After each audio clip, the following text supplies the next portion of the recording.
रंजुला रावत जी, सबसे पहले तो आपका पूर्वा टाइम्स में बहुत बहुत स्वागत है। वार्ड नंबर 15 हनुमंत नगर से आप पार्षद हैं।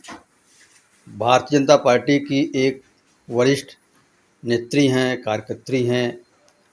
18वीं लोकसभा चुनाव का समय है, 2 चरण में और मतदान होने हैं। ऐसे में देखा जाए तो मिशन 2024 तीसरी बार मोदी जी की सरकार और 400 पार के नारे भारतीय जनता पार्टी के शीर्ष नेतृत्व ने दिए हैं। यह कैसे संभव है? पहले तो मैं आपको प्रणाम करती हूँ कि आप लोगों ने मुझे इस लायक समझा कि मेरी इंटरव्यू ले रहे हैं। देखिए, आप कह रहे हैं कि 400 पार की नारा। भारतीय जनता पार्टी की सरकार 10 साल में बहुत ढेर सारे काम किए हैं। महिलाओं के लिए शौचालय, हर नल से जल पहुंचाना, और ये मकान देना, उज्ज्वला गैस देना, ये आयुष्मान कार्ड देना, बहुत सी योजनाएं ऐसी आई हैं कि हमारी 140 करोड़ की जनता के लिए जो है ये सरकार इतनी योजना निकाले थे कि सब लोगों ने ये लाभ लिया है। तो क्या इससे मुझे विश्वास नहीं होगी कि मुझे ये लोकसभा चुनाव हम जो है जीतेंगे, 400 पार करेंगे? अरे हमारी मोदी सरकार दिन दुखियों के लिए बहुत किए हैं, हमारे यशस्वी मुख्यमंत्री बहुत किए हैं। केंद्र से जो सरकार पारित करती है वो राज्य सरकार करती है, और हर योजना का लाभ तीसरी सरकार में हम लोग, एक छोटी सरकार है, हम लोग अपने वार्डों में जा जाके उस योजनाओं को लाभ दिलाते हैं जो है। तो इससे जनता बहुत खुश है, और वो जरूर अब की 400 पार करेगी।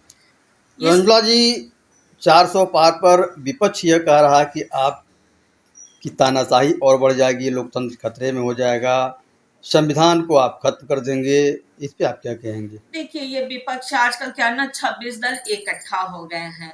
वो इसलिए जनता को मेरे भटका रही है कि मतलब जो है, अगर हम ऐसा नहीं करेंगे तो ये सरकार आने ही नहीं देंगे, ठीक ना। और रही बात, तो उसकी काम है यही, सारे जितने हैं विपक्षी एक हो गए हैं। एक जंगल का राजा शेर होता है, हमारे भारत का यशस्वी प्रधानमंत्री शेर है, तो मोदी जी हैं शेर।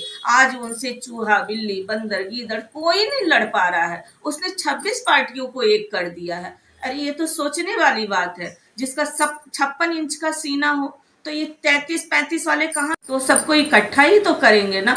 कुछ नहीं होने वाला है। इंडिया गठबंधन हो चाहे सपा सफा हो गई, कांग्रेस का तो कोई अस्तित्व तत्व ही नहीं है, बसपा का कोई अस्तित्व तत्व ही नहीं है। कितना भी गठबंधन कर लो, कुछ होने वाला नहीं है। आएंगे तो मोदी जी ही है। कोई लोकतंत्र मेरी खतरे में नहीं है। मेरी ये जब तीसरी बार ये मोदी जी सरकार बनेंगे, मेरा भारत विकसित भारत बनेगा। वो किसके लिए बनेगा? ये जो उनके वारिस 140 करोड़ की जनता है, उनको ये दिखाएंगे कि ये मेरा भारत विकसित भारत है। रंजुला जी, अभी आपने कहा कि तीसरी बार मोदी जी आएंगे और विकसित भारत बनेगा। कहीं न कहीं देखा जाए तो जो अन्य दल के लोग हैं वह आपको बराबर घेर रहे हैं। तरह तरह के जो है आप पे आरोप भी लगाए जा रहे हैं। आप पे मतलब जो है पार्टी पर आरोप भी लगाए जा रहे हैं। ऐसे में आप भी जनता के बीच में गई होंगी संपर्क करने के लिए, तो क्या लग रहा है आपको? देखिए, सबसे बड़ी बात तो उनके ऊपर दैवी शक्ति है। क्या दैवी शक्ति है? जो राम को लाए हैं हम उनको लाएंगे। अब ये सोचिए, उनके सर पे भगवान का हाथ है, रामचंद्र जी का हाथ है। इस कलयुग में मेरे इस धरा पे राम और लक्ष्मण दोनों उतर आए हैं। वो है मेरे राम, देश के यशस्वी प्रधानमंत्री मोदी जी, और उत्तर प्रदेश के यशस्वी मुख्यमंत्री माननीय योगी जी हैं। ये राम और लक्ष्मण हैं, कदम से कदम मिला के चल रहे हैं लोग जो है। हर जगह देखिए, कहाँ कहाँ जनसभा, रैली, विपक्ष धाराशाही हो जा रही है, मूर्छित हो जा रही है। आज तक हमारी भगवान को टेंट में रखे थे, जो भगवान में बंटवारा कर दिया वो कैसे सक्सेसफुल होगा? वो कतई नहीं जीतेगा। और जिसके सर पे भगवान की हाथ रहेगी ना, वो देखिएगा आपकी 400 पार तो हम लोग बोले हैं नारा, कहीं 4 से और भी ना आगे निकल जाइए। रंजुला जी, आप की पार्टी ने, अभी आपने कहा कि सुरक्षा की बात आपने की है, आपकी पार्टी ने 33% महिलाओं को आरक्षण दिया है और गोरखपुर मंडल में जो सीटें हैं किसी भी सीट पर महिला प्रत्याशी को नहीं उतारी आपकी पार्टी ने, इस पे आप क्या कहेंगे? देखिए, पार्टी जिसको जिस लायक समझी है उसको उतारी है। मैं तो ऐसा कुछ नहीं कहूँगी। ऐसा नहीं है कि पार्टी ने उतारी नहीं है। आप उत्तर से लेके पश्चिम तक, पूरब से लेके पश्चिम तक, उत्तर से लेके दक्षिण तक, आप चारों तरफ देखिए, बहुत सी महिलाएं उठी हैं। जरूरी नहीं कि हमारे गोरखपुर से ही महिलाएं उठेंगी।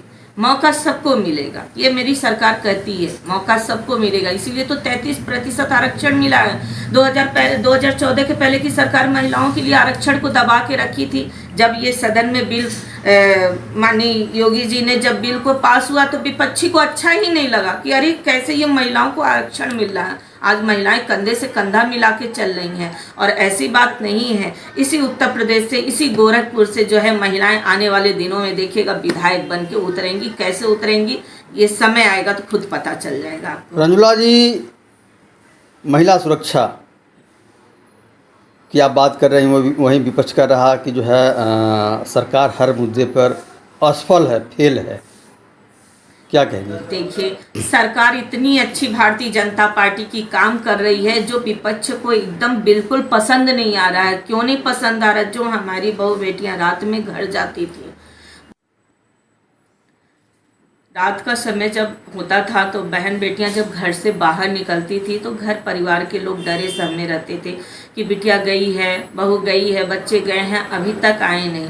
पर आज ये भारतीय जनता की सरकार इतनी सुरक्षा दे दी है कि बहन बेटी रात में भी निकलती हैं घर से 12 बजे रात तक, तो उन्हें ये लगता है ना कि हाँ हम सुरक्षित, हमारी बेटी आएगी। जो है जगह जगह पे महिला पुलिस, जगह जगह पे पुलिस लगी है, वो हर सुविधा का लाभ मिल रहा। कहीं कोई ये होता है ना कि सरकार कहती है कि अगर आज महिलाएं कहती हैं कि मुझे इस चौराहे पे छेड़ोगे तो अगले चौराहे पे ठोका जाओगे। जो रंजुला जी, CAA NRC ठीक चुनाव के पहले लागू किया गया, जबकि यह 2019 में देश के गृह मंत्री अमित शाह जी ने इसको लाया था।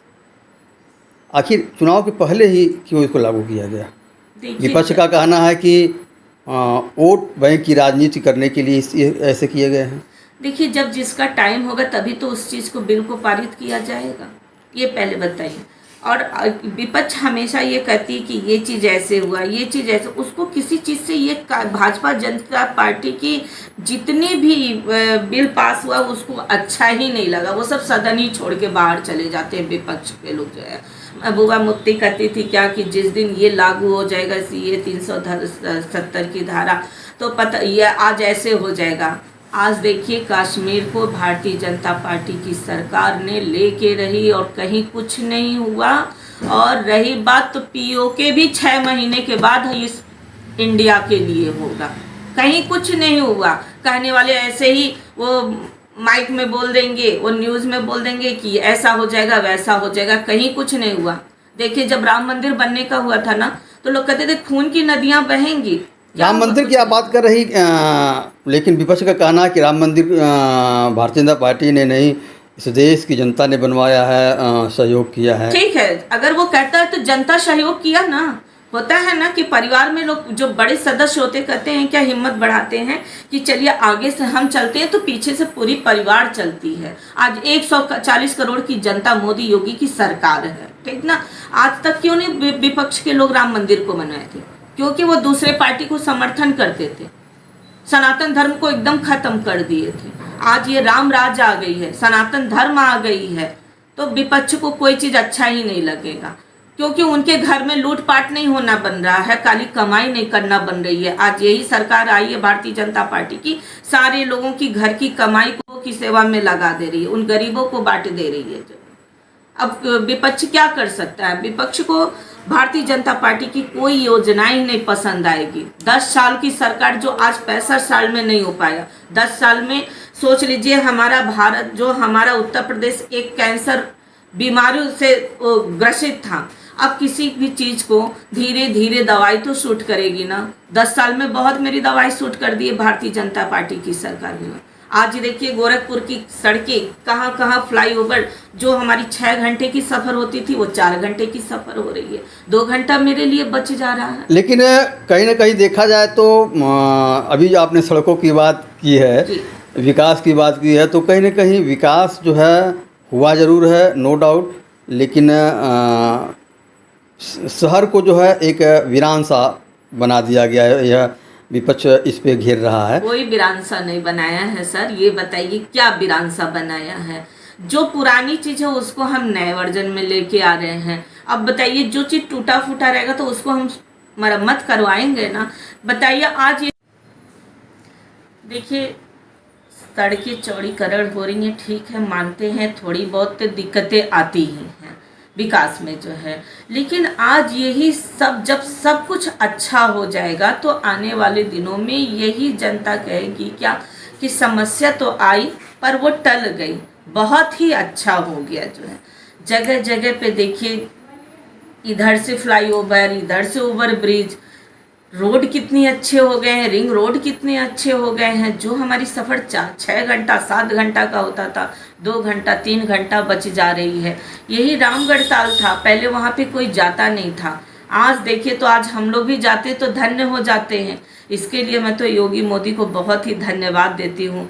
देखिए किसी चीज़ के लिए कोई नुकसान नहीं हुआ है। आज जब मेट्रो दौड़ेगा ना तो यही जनता कहेगी क्या कि अरे उत्तर प्रदेश के मुख्यमंत्री जी ने बहुत कुछ कर दिया, प्रधानमंत्री जी ने गोरखपुर के लिए, उत्तर प्रदेश के लिए बहुत ही कुछ कर दिया। रंजुला जी, महंगाई पे और बेरोजगारी पे ये मुद्दा चूँकि पार्टी लेकर के आई थी और ये मुद्दा धरे के धरे रह गए, महंगाई वैसे ही है, बेरोजगारी वैसे ही है। देखिए महंगाई तो है, मैं इस चीज़ को मान सकती हूँ, ठीक है, लेकिन किसी भी चीज़ को थोड़ा टाइम लगता है उसको सही करने में जो है, ठीक है। हमें तो नहीं लगता है कि महंगाई आई है तो कोई चीज़ रुका है। चाहे किसी के घर में 1 किलो, अरे इतना हो गया, इतना महंगा हो गया, इतना महंगा, ठीक है, किसी भी चीज़ को टाइम लगती है, वो सब अपने आप स्थिर हो जाएगा। देखिए गैस का दाम बढ़ा था, गैस का दाम भी घट गया है, तो धीरे धीरे सब घटते जाएगा जो है, और ऐसा नहीं है कि नहीं घटेगा, घटेगा जो है। रंजुला जी, बेरोजगारी पे क्या कहेंगी? देखिए रोजगार तो सबको मिल रहा है।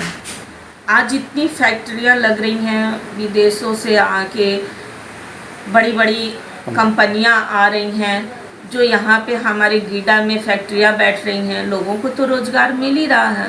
कहते हैं लोग, जरूरी नहीं कि सरकारी नौकरी ही मिले, प्राइवेट भी नौकरियां मिल रही हैं, अच्छी वेतन भी मिल रही हैं लोगों को जो है। अब सब सरकारी में चल जाएगा तो ये कंपनियां क्या करेंगी बैठ के जो है, उसमें भी तो रोजगार मिल रहे हैं लोगों को जो है। आज देखिए गीडा को कोई कुछ नहीं समझता था, आज गीडा इंडस्ट्रीज एरिया बन गया है।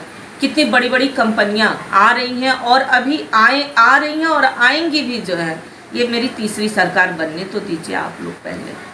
रंजुला जी, 1 जून को आपके वहाँ मतदान है इस गोरखपुर में, पहली जून को 7वें चरण में। आप चूँकि हनुमंत नगर वार्ड की पार्षद भी हैं, आप अपने वार्ड की जनता से क्या अपील करेंगी? मैं अपने वार्ड की जनता से अभी से हम लोगों के घर जाके, अभी क्या मेरी तो ये 1 महीना पहले से ही ये प्रक्रिया चलना चालू, घर घर जाके हम लोग जनसंपर्क कर रहे हैं। अभी तो हम 2 दिन पहले अपने सांसद जी की धर्मपत्नी के साथ अपने वार्ड में महिला सम्मेलन करें। काफ़ी जनसंख्या में महिलाएं आई और बहुत ही उत्साहित हुई। कहीं क्या कि नहीं हम तो जब भी वोट देंगे तो कमल को देंगे। मैंने कहा क्यों देंगे, क्या इतना वो मेरे लिए किए हैं तो हम वोट क्यों नहीं देंगे। मुझे राशन देते हैं, शौचालय बनवाए हैं, मकान दिए हैं, पैसा दिए हैं, सब कुछ दिए हैं, तो हम उनके लिए ही वोट डालेंगे। आगे क्या अपील करेंगे? आगे यही अपील करेंगे लोगों से जाके घर घर कि आप लोग 1 जून को कमल, मोदी जी के लिए मेरे वोट पर कमल के सामने एक बटन दबाइएगा और मेरे भारत के यशस्वी प्रधानमंत्री को तीसरी बार फिर से सरकार भारी मतों से बनाइएगा। और हम लोगों ने अपने बूथ लेवल पे सारे काम को करना शुरू कर दिए हैं। हम लोग हमेशा बैठक भी लेते हैं और वहाँ के लोगों को उत्साह भी देते हैं हम लोग जो है। और हमारी सभी हनुमंत नगर की जनता बहुत खुश है कि आएंगे तो फिर मोदी जी ही, इसके बाद और कोई सरकार नहीं आने वाली है, ना कोई सरकार करने वाली है। जब भी करेंगे तो मोदी जी, आज तक गरीबों का सपना मोदी जी ने ही पूरा किया। जो व्यक्ति देखिए जो गरीबी रेखा से उठा रहता है ना, तो वो गरीबों के बारे में सोचता है, और जो स्टील और चांदी के चम्मच से खाता चला आएगा ना, तो वो नहीं सुनेगा। आज भारतीय जनता पार्टी की सरकार की जितनी नीतियां निकल रही है, जितनी योजना निकल रही है, आज वही विपक्ष भी वही चीज कर रहा है, पर ये जनता भटकने वाली नहीं है। मैं पहली अपील यही कर रही हूँ कि कमल के सामने वाले बटन को दबाइएगा और कमल और भारी मतों से रवि किशन शुक्ला को विजयी बना के ये गोरखपुर से एक लोकसभा में वो कमल जाएगा। वो कमल है हमारे माननीय आदरणीय सांसद रवि किशन शुक्ला जी।